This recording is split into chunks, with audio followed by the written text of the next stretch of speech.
Good day, grade 7 Polinians. I am Teacher Jessica Manukay. You can call me Teacher Ikay, your MAPE teacher for the school year 2020 to 2021. Today, we are going to discuss about the different arts and crafts from Lowland Luzon. Are you ready to listen? Okay, let's start. The lowland of Luzon are located along the coastlines and consist of the Cagayan Valley, Central Plains of Luzon, and the Bicol region. Its geographical location brings about a warm climate in the area. The geographical location of lowland Luzon brings about the warm climate in the area, which is why the preferred clothing of the people in the lowland is usually made of light and cool materials from natural fibers such as cotton. The Inabel is one of the many prides of the Ilocos region in the Philippines. Abel is the Ilocano word for weave, and Inabel can be interpreted to mean any kind of woven. The Inabel is particularly used to refer to textile that is distinctly Ilocano in origin. The sagut.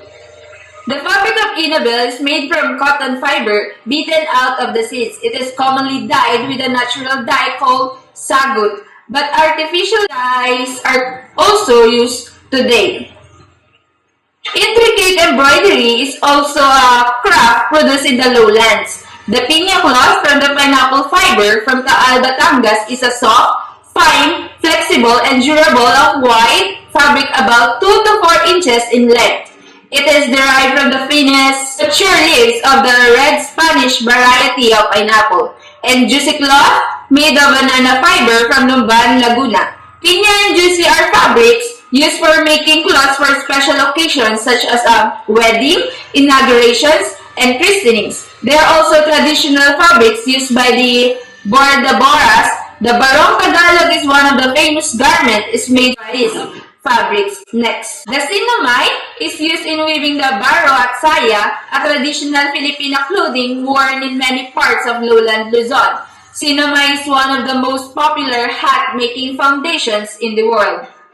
It is woven from the processed stalks of the abaca tree, a banana palm native to the Philippines. Abaca fiber is 3 times stronger than cotton or silk, and a fabric made from 100% abaca can last for over 100 years. When we say pinukpok, it is a method the abaca fiber is hammered to soften it before it can be used for weaving.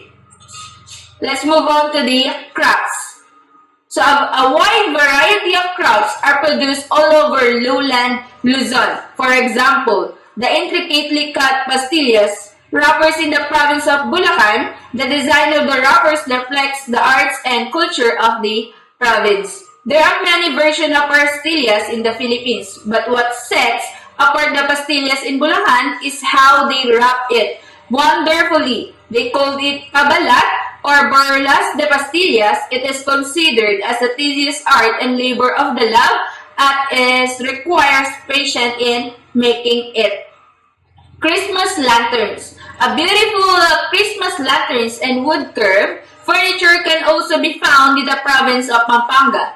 Pampanga Christmas lanterns are more than just embellishments of the most loved season of the year.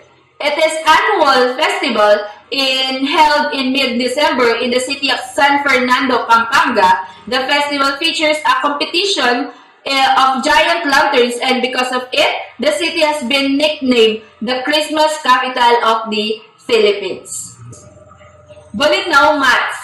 Up north in Pangasinan, the smoothly woven bulinaw mats or banig is made from buri or raffia leaves is one of the well-known crafts of the province.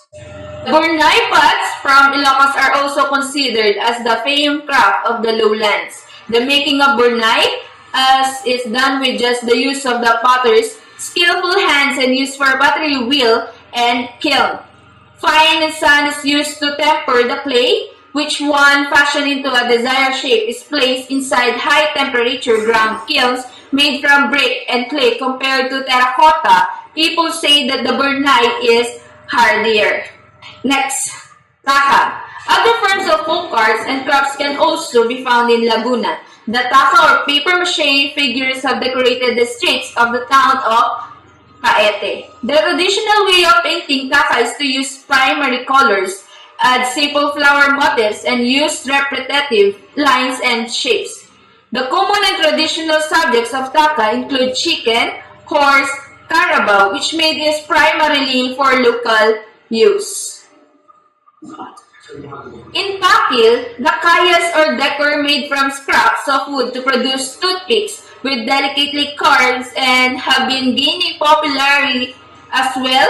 This decorative toothpick can be turned into floral centerpieces of special occasions. Let's move on with the accessories and body ornaments of the lowland of Luzon.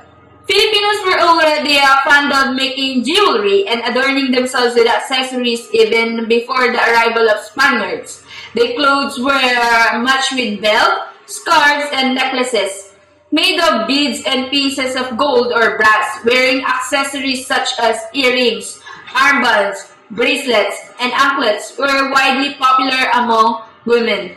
Beauty regimens were also practiced during the pre-colonial times. The ancestral Filipino used to fill and decorate their teeth with gold. Hair grooming was also highly observed. The men wore hair and shoulder length while women wore their even longer, sometimes even reaching the ground. They hair on top of their heads and tied it high on the crown or nakapusod. They call it nakapusod.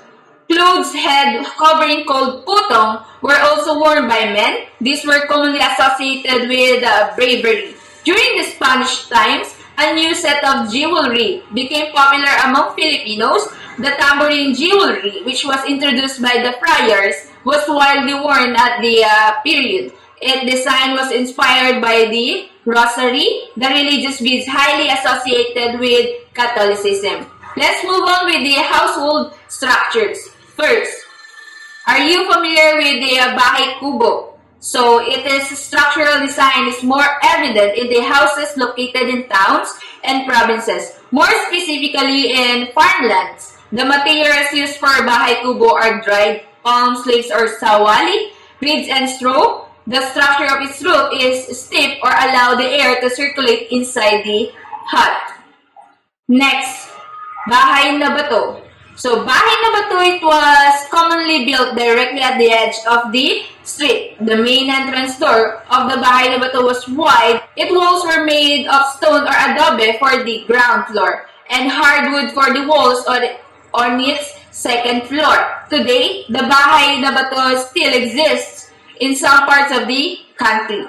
The Ilocos region is widely popular for its well-preserved ancestral houses that greatly reflect the country's cultural heritage. Number 3, which is the chalet. It is a one-story house which is slightly raised above the ground with a veranda or open porch that usually runs either along the front or two sides of the house. The old cottages in Camp John Hay in Baguio are examples of chalet. Filipinos greatly value faith in religion. An evidence of this is the various ancestral churches that are centuries old. These churches are found in the different parts of lowland Luzon and serve as symbol of the greatest influence of the Spanish colonizers in the country.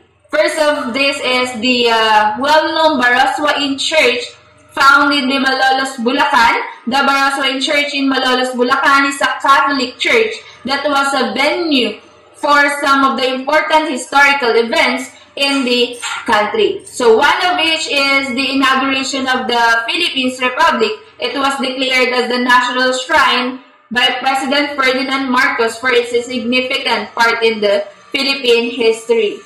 Second, Paway Church. The Paway Church, also known as St. Augustine Church, is located in Paway, Ilocos Norte. It was built way back during the Spanish time. The church architectural design follows the Baroque style similar to the church structure found in the European countries. Because of its national and cultural significance, the Paway Church is recognized as one of the UNESCO World Heritage Sites.